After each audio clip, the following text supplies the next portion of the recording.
Okay. See if we can make that happen. And let's see. Okay, so that's good. We're doing that. All right. Well, we will get started here. I actually realized only well, early on in the week, I thought, oh gosh, here it is, the second week of the semester, and I don't have all the early convos planned out. I'll tell you, it's a real, uh, it's you realize how wonderful it is to just know that, oh, convo is just going to be a bunch of performances today, face to face, and in this life when we don't have that. Oh well, when I will say the convo events list for Friday convos is looking quite lovely. Going forward. I've gotten some really interesting items from different faculty members, and we've got some good speakers coming. The Black Schwab Society has a couple of the Zoom roundtable discussions that we've done before, which I think are going to be very interesting. And as I said last week, I don't know if you were all there last week. I haven't gone in and done the attendance quiz, obviously, for last week, but we have a guest speaker who is a violinist in historically informed performance, and so she's going to talk about that.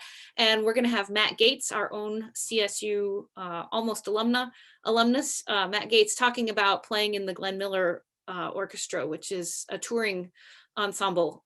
So I think that'll be pretty fun. So we also will have music ed students. You'll have an advising music ed convo at one point, and first year students will also work out some group advising again for your sophomore registration, for fall registration stuff.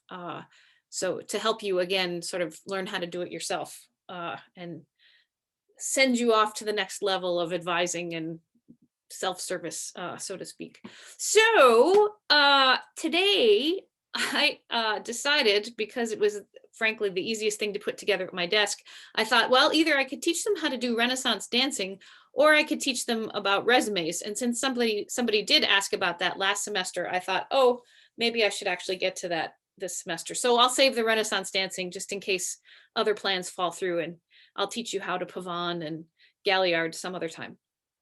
If you have a question about what I'm talking about today, you can do it in the chat box, or I think since you're all being really good about being muted otherwise, you can unmute and interrupt me. So that's good.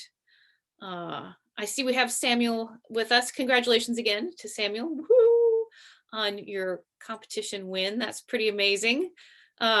It's really weird. I don't know if the rest of you find it weird to look at something that is done, like the ARIA project or whatever, and then you look and you think, wait a minute, that's Legacy Hall. That's us. So not only is it cool, Samuel, but yay, it's also cool to see our own sort of backyard in that. I don't know. So my plan for today is to talk to you a little bit about resume writing, since somebody asked about that last semester. And frankly, I can't even remember what we covered last semester, so we probably didn't get to it. There is a convo module in my 6th semester rotation that covers resume writing, has you write a practice resume as one of the learning modules in Convo. So you may have been around long enough that you've already seen it, or you will get to it within the next couple semesters. But certainly, I think it's a useful topic that we should come back to it frequently. It's not like you just might get it right the first time. So I went hunting online for some resources about resumes and CVs, and I'll share one of those that's okay with you. I'll also talk just briefly about a cover letter, which is the thing that accompanies a resume whenever you apply for a job, an audition, a role, a teaching position, anything. Those two things go together: resume, cover letter. Some of you may also have heard the term CV used, which is short for curriculum vitae. And I'll talk a little bit about that. That's a more specialized kind of resume in a way. I know people that do this for a living, that help people coach on resumes, make a big deal of the difference between resume and CV, and that's fine. for what we're doing right now, I'm going to focus mostly on shorter resumes that you would use. Let's see here, that you would use for, sure, no problem, Samuel. Um, uh, that you would use for, what am I saying? For auditions and job applications, things of not like applying to be a college professor. So I can show you what that looks like as well. Woohoo, but we'll just so, and the way you're going to take attendance today is I will make a little attendance quiz in Cougar View, so I don't have to write down however many names of people there are. 27 names, that's not so many. So, but still, I'm not going to write them down. You're going to take the attendance quiz. So on my list here, and I'll screen share with you in just a few minutes. So what is a resume? Well, it's a list in some concise form of your experience. And of course, the frustrating thing for many of you right now is you say, but I don't have much experience. And that's, that's the irony, is how do you get a job that asks for experience before you have a job that asks for experience? And I can't answer that question very easily for you. That's one of life's conundrums. But the point of a resume is to show someone in as quick a fashion as possible, as impactful a passion as possible, why they should hire you or why they should let you audition. It's to get you in the door. The resume is there to sort of open the door, and they say, yeah, come and interview with us or come and audition with us. Yeah, I think we're interested in you. It's worth talking to you to find out. So the resume is one of those things where first impressions really do matter. As much as we want to encourage the idea that everyone is worthy regardless of first impressions, that you are a valuable person, unfortunately, in a competitive market like an audition situation or a job situation, they have usually a very limited timeline to sort of pick through many, many applicants indeed. I mean, orchestral auditions now would range in the hundreds of candidates applying for a position. And I think post-pandemic, that is going to only be more true, because I'm not sure that as many arts organizations are going to be able to stay open, or, I think we're going to see who knows what shift to our performing world. So that means there's going to be a lot more people applying for jobs, which means you want to make a resume look as inviting as possible. It must still be truthful, because that is a thing. People do fake resumes, but then eventually, many times, hopefully every time, but probably not every time, they get caught out. And you say, wait a minute, I thought you actually had a degree. And somebody says, oh, no, I didn't actually have that degree. So you want to be truthful, but you also want to present yourself in as firm and strong a way as possible. For some people, I know that actually feels a little weird. That you think, well, it feels uncomfortable perhaps to sort of brag about yourself or make much of yourself. Other people don't have a problem sort of showing themselves in the best light. So those of you for whom that is a sort of burden, you have to kind of work through it and just get down to writing the resume. I'm going to share my screen and just start finding some resources here that I pulled up. I have a couple, whoops, and of course, none of them are right where I need it. Here we go. Okay, so I found this on the New England Conservatory webpage, and it's pretty good. I was sort of looking for something that was really music specific and really tailored, but I have to say I only spent a couple days looking. So, because it's the beginning of the semester, and wow. So I think they have some good points about why and what you have to include in a resume. They mention here, I'm just going to sort of read a little bit of the screen and interpolate as I go. A resume can get you in the door for an audition or interview. That's exactly what I'm saying here. You can use resumes when if you're trying to get a grant. Maybe you want a grant to do study abroad. Maybe you're going to write a grant so that your string quartet can be the quartet in residence at a local school. Maybe you want to offer lessons to teach students. Maybe you're going to offer voice lessons to all the students at a school over in Alabama, and you want to write to the principal and say, hey, you should let me come teach lessons, in your school or whatever. resumes are going to be the means to argue your case before you're there in person to argue your case. Um, and in fact, you might say, well, can I just go and say hello to somebody? They may not have time for that. And certainly if it's an advertised job or position, somebody has to go through the steps that they're hiring, their HR, their human resources people require them to go through. They can't sort of circumvent it and say, oh yeah, you're a friend of so and so, I'll just hire you. They need to see that you meet certain qualifications, or you seem a reasonable match, or that they are even, and this is important, pulling in a representative pool of people to apply for a job that is a diverse pool in terms of gender, in terms of race, in terms of ethnicity, economic background. That is actually really important. And we've seen in our own profession how important that is, to make sure that we are not proceeding along preconceived lines of, well, it's always been this way. Um, so that those are more reasons for resumes to be there. I think the second point on the screen here that the New England Conservatory makes says that it's typical and recommended for musicians to have several versions of their resume. Now think about that. Right now, you may think the only thing you want to do in life is play in an orchestra.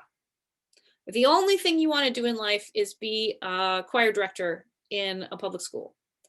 Okay, but how realistic is that for us as musicians, that we're only going to do one job? You know, they say, you just had one job.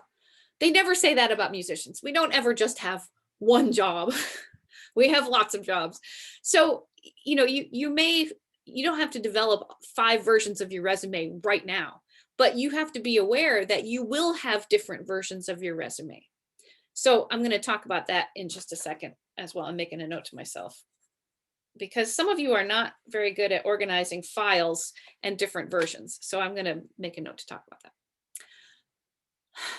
Each resume version is going to be geared towards the specific kind of job you're looking for, or the position you're looking for. So if you were to send a resume, singers, I bet you can correct me if I'm wrong here, and I don't have experience singing with singers' resumes personally, but I would guess that your resume would need to look pretty different if you were going to send out a resume for a Broadway show versus one for the Met, because they're looking for different kinds of experience. Or if you were, those of you who are involved in theater, if you're sending out a resume for, say, summer stock or something like that, versus, I don't know, a New York City production of Hamlet, I feel like your resume would need to be really different, because the kind of work you would be doing for them is very different.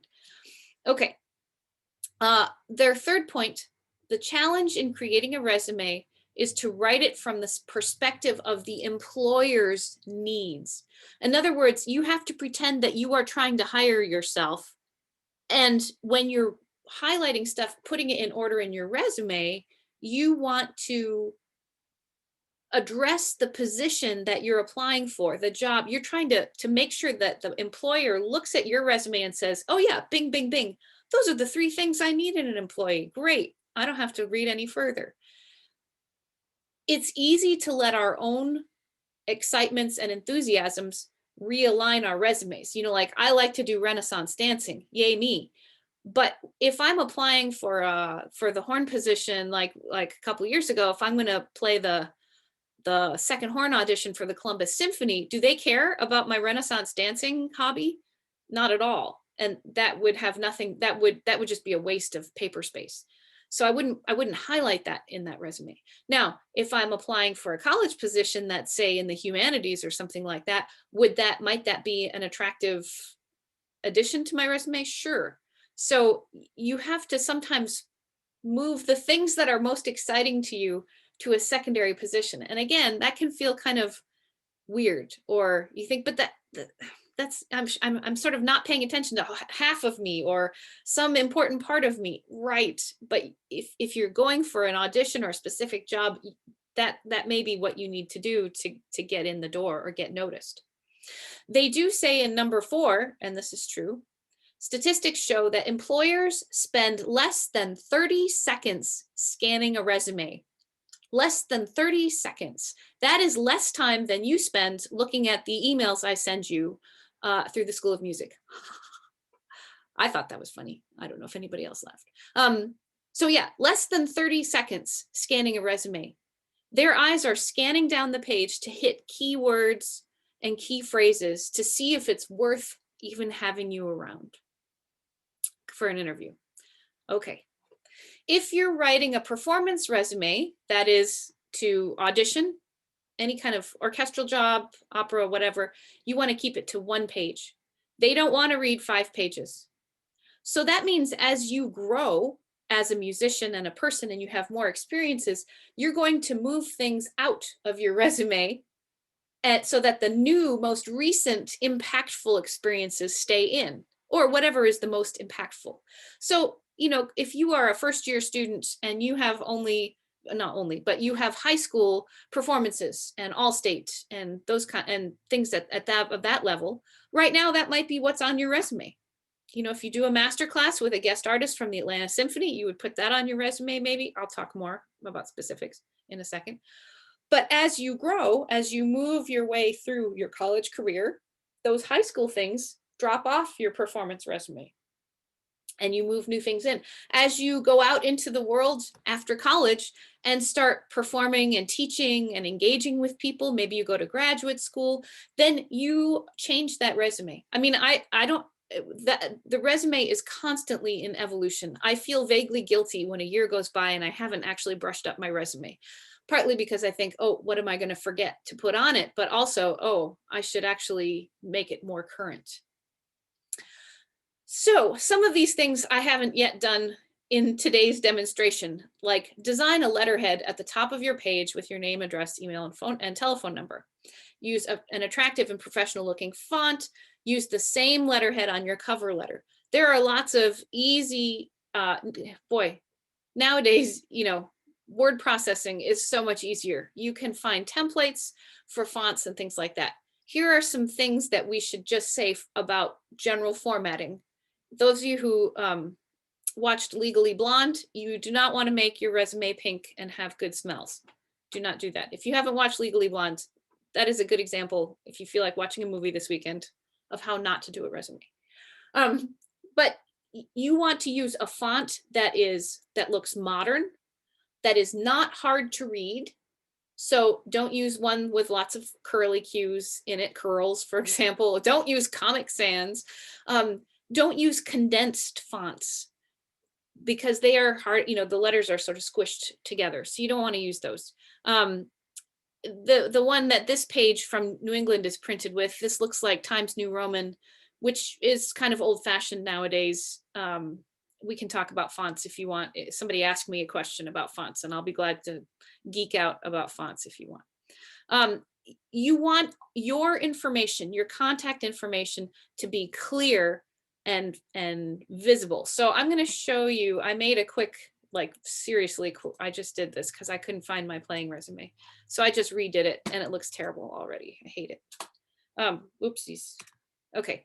So this is not my favorite example of a good format yet. Or the font is okay. It's a sans serif font. It doesn't have any little curly cues, extra bits on, so it looks pretty modern. There are some things wrong with it that I can see right away. And that's because I did it right before I zoomed in to you guys, which is a good lesson that we should not do resumes hastily. And this is why. Oh, I'm typing on the wrong keyboard. Lordy. Okay. So where do I jump in here? So at the top of the page, and this is what I don't like so far, and I would need to play with it and see if I can shape it better.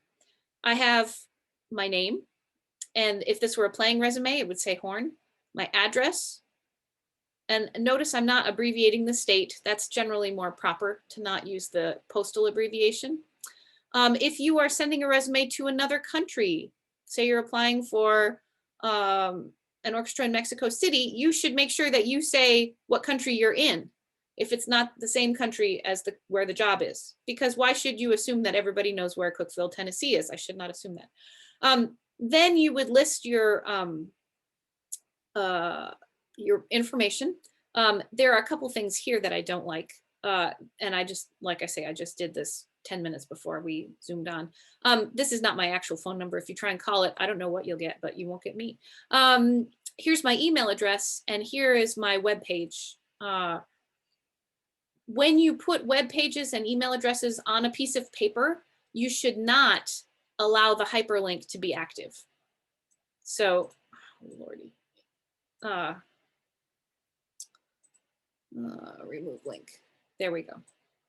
So because all it does is clutter up what they're looking at. And so if they're looking at this on a piece of paper, if they print it out or you upload it as a PDF, which is probably what you're going to do, they don't necessarily need to click this link. If you're sure that it's only going to be seen in electronic format, then it's okay to leave that hyperlink there. So this is not particularly beautiful. It's not what I would call a really great letterhead. Frankly, I haven't had to create my own letterhead in 20 some years because I can use CSU's letterhead because that's where I work. So you want something that looks nice and clean and has your contact information right there available. Before I descend to the bottom of the page, I'm going to say a word about contact information. You are generally, many of you are of the generation, and I'm not trying to be a boomer here or anything, but you don't answer your phone if you can possibly avoid it. I understand that. You also don't respond to voicemail if you don't recognize who it is, or to text messages if you don't know who they're from. If you are applying for jobs, you're going to have to change that. You're going to have to start answering the phone when you send out a job application, because you might get a phone call back from somebody on their own cell phone. Like when Dr. Harris calls me, his cell phone has a Maine, upstate Maine area code. And if I didn't know, I put it in as a contact, that's Dr. Harris. But the first couple of times I'm like, who's calling me from Maine? I'm not going to answer that. What if that person calling you is saying, hey, great, we've got an audition slot for you. You need to be here in 2 hours. Then you would have missed an opportunity. So I'm just saying that you might need to adapt your wish to not actually communicate with people by phone in real time in some way as you apply for jobs. Okay, I'm going to talk about the content of this in a minute, but let me go ahead and ask if there are any questions first. Questions from anyone? Where's the chat bar?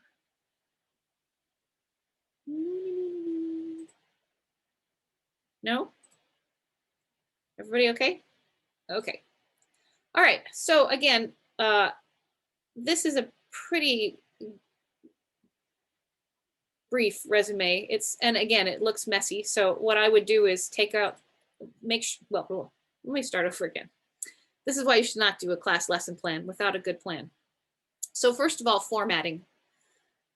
When I look at this resume, I see several things wrong with it already. I see inconsistent spacing below headings. So there's a space here below primary references, but there's not one here in orchestral experience. That should be fixed. I have to decide if that looks better. And I guess it looks sort of better. I don't love it, but I mostly don't love, anytime I put a resume together, I never think it looks good. So I see here, this has drifted out past the internal indent. And so I can fix that like that. I could even make it better. I've spaced here between my degrees. Would it be better to use bullet points? You can try and see what it looks like. So bullet points are possible. I should be able to find some.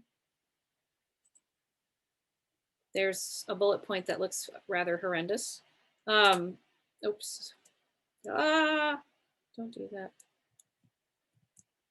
that. Here's a bullet point that looks fine. You have to be consistent. If you're going to use something like bullet points to organize, then you have to use the same bullet points all the way through. Or I have another resume that has a different scheme of bullet points, depending on which part of the resume it is. I don't love bullet points in a resume this short. This looks not good to me, but it allows me to get rid of little spaces between each of my degrees. Is this easy to read? To me, it's not easy to read. To me, this looks too cramped on the page. I'm not sure that my future employer would see all of this stuff, but you want to be sure that you understand how to do tabs, how to manage things like section breaks and other word processing elements. I think some of those details, as I watch people turn in just papers to my classes, I think some of those details of double spacing, single spacing, section breaks, tabs, indents, things like that, I feel like those are skills that are not, nobody's teaching us these things anymore in a very specific way. So you might need to get some help with that. I've got here most of my resume, the font size is 12 point, which is sort of good for average middle-aged adult eyes to read. The only problem is it doesn't leave much room on the page. So I'm already down to the bottom of the page here. I've still got room. So sometimes I will change the font down to 11 point font. I'll just do this as a sample.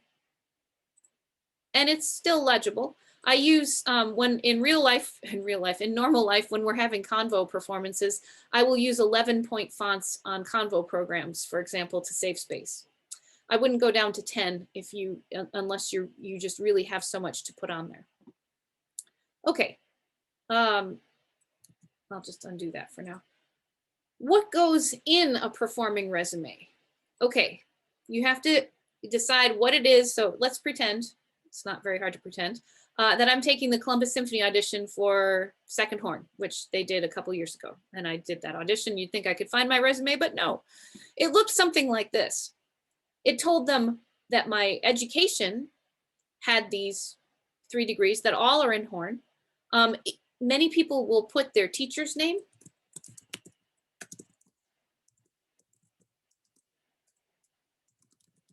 Because that gives a certain, potentially a certain amount of boost, like, oh, that's one of Peter's students. I can just give him a call and ask him about how she plays. Or you don't have to put that. If it kind of depends on the circumstances. In this case, would I bother to put, if this were actually, if this is a performing resume, is my lecture recital topic really important? No, so I get rid of it. That's great. Then, because this would be an orchestral position, I put my orchestral experience next. What I might do following that is other important solo or chamber experiences that I've had. I can go back in my resume and find a couple things. Maybe if you have won, well, definitely if you've won competitions, if you've played concertos with orchestras, this would be a chance to put that. Singers, I'm sorry, I tend to be kind of instrumental focused here, but you would, well, hang on, I'll get to singers in just a moment. So we're putting down the things that you have done as a musician that are most relevant to the job that you're applying for. Now, I've pulled this stuff out of my academic resume, so it's not necessary always to put in like May 6th, like here's one, May 2007. You don't necessarily need to put a specific date, like an actual day of the week date. You can put years. Basically what somebody would look at this and say, oh, she was in the Columbus Symphony then. Yeah, that's when George Delgobo was conducting. I'm going to give him a call. So this is all about connecting you to other people, as well as looking and saying, oh, she played the Mozart Marriage of Figaro. So great, she knows how to play opera music or whatever. Singers, I think you are being well coached by your professors as to what else you need to include, which would be things like your voice Fach, the roles that you've sung, acting experiences that you've had. All of you would include things like master classes that you've performed in for important people. So if there is a guest artist, if we have, say, Kevin, I see you're there, so I'll just pick you. So Professor Golden gets David Higgs to come in from the Eastman School of Music and do an organ masterclass, and Kevin performs for David Higgs. Kevin's going to put that down as on his performing resume. He's going to save some space under other experience, perhaps, and would put that in. Then you will also have some references. Now these I just pulled off of, this is my Columbus State University CV, which we have to have references on, which is kind of funny. Because, you know, here we are, we already have a job, but you need references. Okay, so I pulled those off. You would put down a few names of people that can speak about how well you do whatever it is this job is going to do. You need to have their contact information clear and up to date. So if somebody has retired and they don't use their school email anymore, maybe they have a personal email. How would you know that? You'd have to ask them. You have to ask people if they can be a reference for you. There's nothing weirder than getting a phone call. Well, and this does happen, but it's better if you ahead of time can say, hey, Dr. Harris, I'm going to put you down as a reference. Is it okay if I do that? I'm just letting you know I'm applying for the Columbus Symphony job. So if they give you a call, you'll know why. That's helpful. Now, I just said it's possible that they're going to look at your resume and say, oh, Columbus Symphony Orchestra. I think, didn't Lisa Oberlander play with that? She's not on my reference list, but maybe they know her and they're going to call her anyway. That happens all the time too, which is a background lesson in the reasons why we should not be a jerk as musicians. It doesn't mean you have to be totally a doormat for everyone, but you know, you should maybe get along with your colleagues as much as possible and be a positive musician in the world around you, because who knows who could be asked to give you a reference. So there's just a little side lesson. I thought I'd throw that in. I was going to say also about references. Rats, that thought went right out of my head. Have to be up to date. Well, maybe it'll come back. Hopefully it wasn't anything super important. And I don't even need to say primary references. That's from a previous document as well. References, shoot, it was something useful. Any questions so far while I try and think of what it was that I was going to say? Okay. I still haven't thought of what it was as far as references go. Besides not being a jerk to those around you. Always a good idea. Up-to-date phone numbers, up-to-date emails. Oh well, it's gone. So again, if I'm doing an orchestral audition resume, I'm going to squeeze as much onto the first page as I can, but yet not have it look squeezed. I want it to look nice and clean. I want to pack the information in as much as possible. So I might change the top margin and the bottom margin and get a little bit more space out of that page. That would be fine. But I'm also not going to turn it down to 9-point fonts and stuff like that. I do have an anecdote about that. There was a teacher award at CSU that you could nominate yourself for. And I nominated myself, and they had a limit of page numbers on the resume that you could send to say why you should get this award. And I couldn't fit in all the things that I thought qualified me. So I ended up reducing it down to like 9 or 10-point fonts. And I didn't get the award. Maybe that's why, but I remember feeling very frustrated that didn't give me much room in the case of that particular award. But in the case of playing resume, everybody's doing the same kind of thing. So that sort of makes sense. It can go on to 2 pages if it really needs to, but chances are nobody's going to bother to look at that second page. So you want to be sure all of your information is accurate and on the front page and is legible and beautiful as much as possible. Let's see. So right now, this resume is not great in its format because some of it is bullet pointed and some of it is not. Some of it is left flush and some of it is indented. So you can see I would have a lot to do, as well as designing a nicer letterhead for myself, maybe moving this information here over to this unused blank space here. And then I'd have more room to put more stuff on this page. The next part of resume writing, and I'll show you a more elaborate resume in just a second. The next part of resume writing links to this. It is the need to proofread. Ugh, it is yucky, but you have to proofread. You have to decide, will I end everything with a period? Then I need a period here. Did I spell the word Columbus wrong? Is there a date that's written not the same way? Is there anything? You have to pour over it and over it. And this is where it's helpful if you can trade with a friend and say, could you please proofread this? And then fix it, and then hand it to somebody else and say, could you please proofread it? It's the kind of proofreading, I hate to say, that you should be doing on your academic papers for class, but I fear many of you just let autocorrect have its merry way. It's you have to think people are looking for a reason not to invite you to an audition. If they get 500 resumes, they need every possible excuse to weed them out. And you're spelling the name of the city wrong, or spelling your teacher's name backwards or something. Fine, great. I can't understand this resume. I throw it out. I can't read this resume. I throw it out. They didn't give me any phone numbers. I throw it out. So it definitely is not fair in the sense of, but shouldn't they just listen to your beautiful performing and say, yes, come work for us? Well, they should in an ideal world, but that's not how capitalism works. That's not how orchestras and opera houses and theaters work, period. So, so there's that. Okay, I'm going to put that sad thing away, and I'm going to show you a longer resume that is more carefully edited. This is my CV, my curriculum vitae, that I use for Columbus State University. I could use it if I were applying for a job at another institution. It's a little old-fashioned because this is the format that the University System of Georgia asks us to put it in.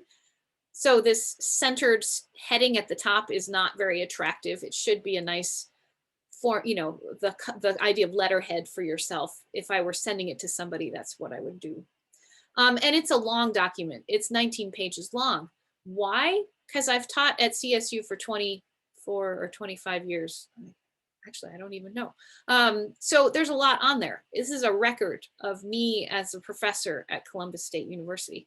But I'll just give you a quick look at it, and then I'll get to the less boring stuff. Maybe cover letter. I don't know.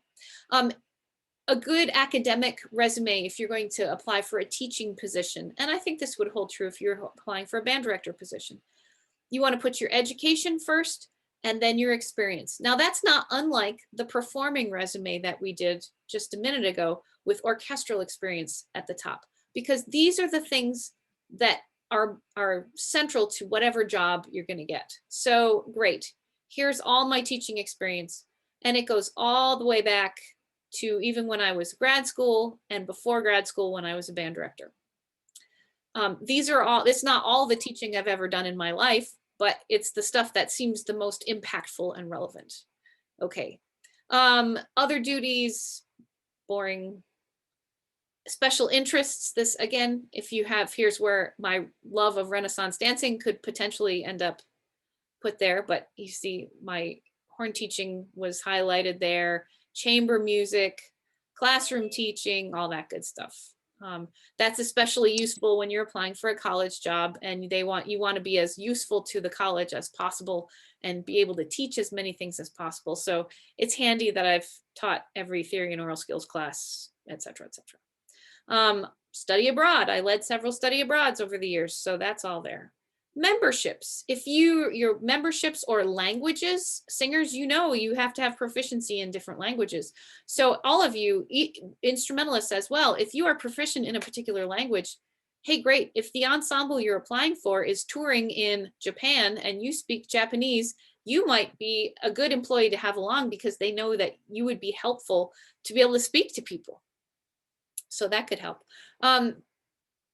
Service, university positions are big on service to the community, the department, the university. Here's where you could put competitions and things like that. I skip over all of this committee stuff. It's really, wow, no wonder I'm so tired. Professional activities. And then this is where you start to see things that reappear on performing resumes. Recitals, master classes, performances. Chamber music, I separated them out because I've done plenty of chamber music. It kind of just depends on you. You don't have to hold up my resume as, oh my gosh, my life doesn't look anything like that. No, the point is you have to take your life and organize it in a way that is logical, and points towards the things that you want to do in your career. And it ends with references. So there you go. So I pause again to ask if there are questions from anyone. Any questions about resumes? When I share the quiz link and the recording link and stuff like that, I will also share this New England Conservatory page, which is kind of interesting. It has an interesting worksheet. So you might say, well, that's all very well, but where do I go from here? And I like this because it has a brainstorming process. So as it says, the first step in creating your resume is to write down as much information as you can. Start with more than you need and cut it down later. And they even say, don't worry about putting it in categories yet, or you can put it in a few categories, but you could always categorize it later. You want to get down on paper as much of your professional life as you can, and then start sorting out how does it work best. So I think this New England site is helpful in that way, if a little bit old-fashioned and stodgy looking. If you are a vocalist, hey, that's helpful. They've actually given you some suggestions of performance experience categories. And jazz players, composers, you all have slightly different angles to what you're applying for potentially. And so they give you this kind of nice worksheet to sort of play with. And hey, they even tell you a little bit about creating letterhead. I should probably read that page and find out some useful things. But these are all very nice modern fonts. They are very clean looking. I like this one especially. This looks nice and crisp to me. And here's something that you could certainly put at the end of stuff. So there's a sample resume in there.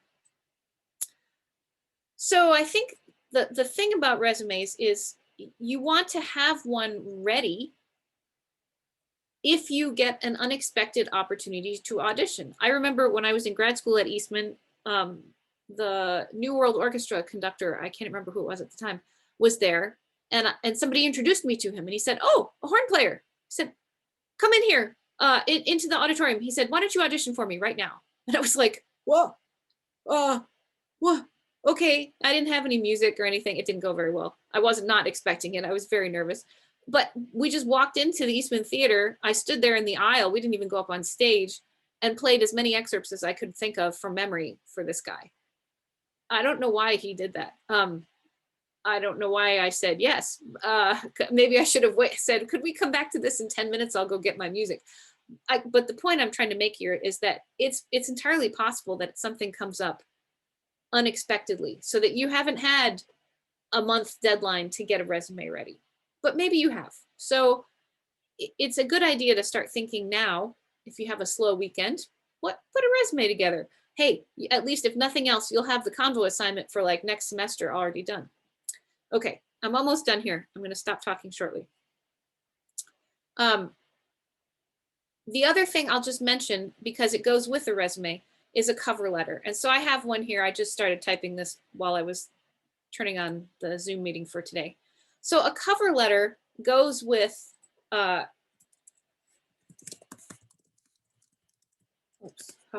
cover letter goes with a resume. When you're applying for a job, this is what you send in the envelope. And if we need to talk about envelopes and stamps and things like that, I actually thought all my adulting for musicians topics could certainly pop into Convo at some point.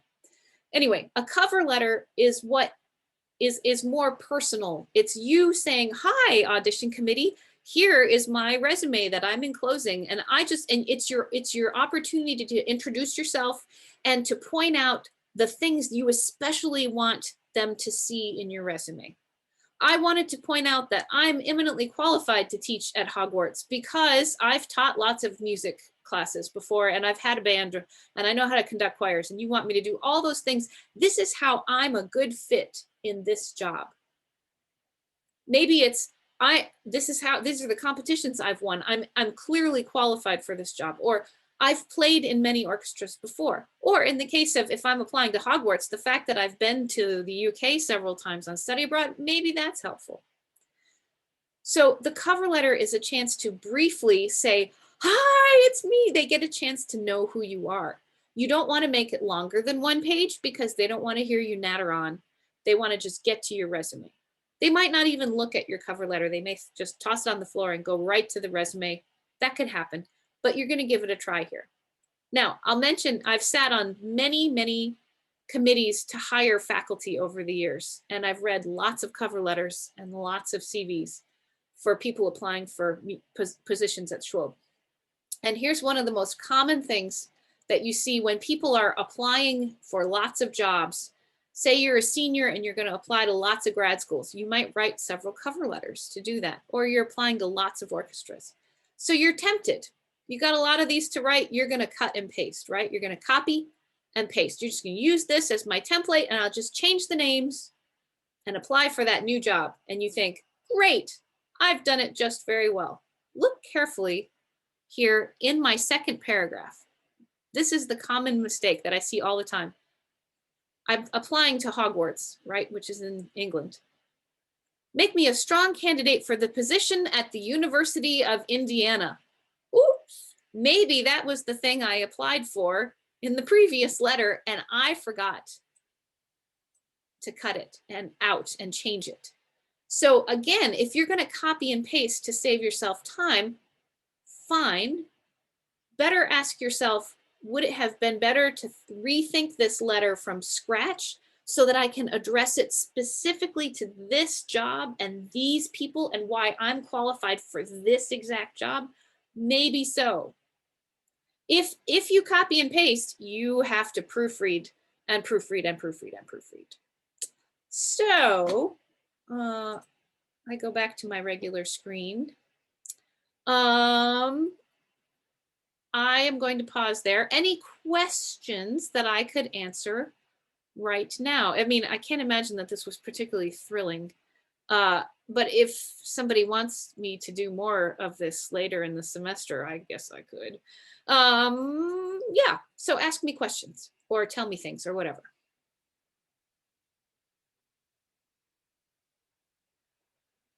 If you're all just actually having a nap while I natter on at you, then oh well.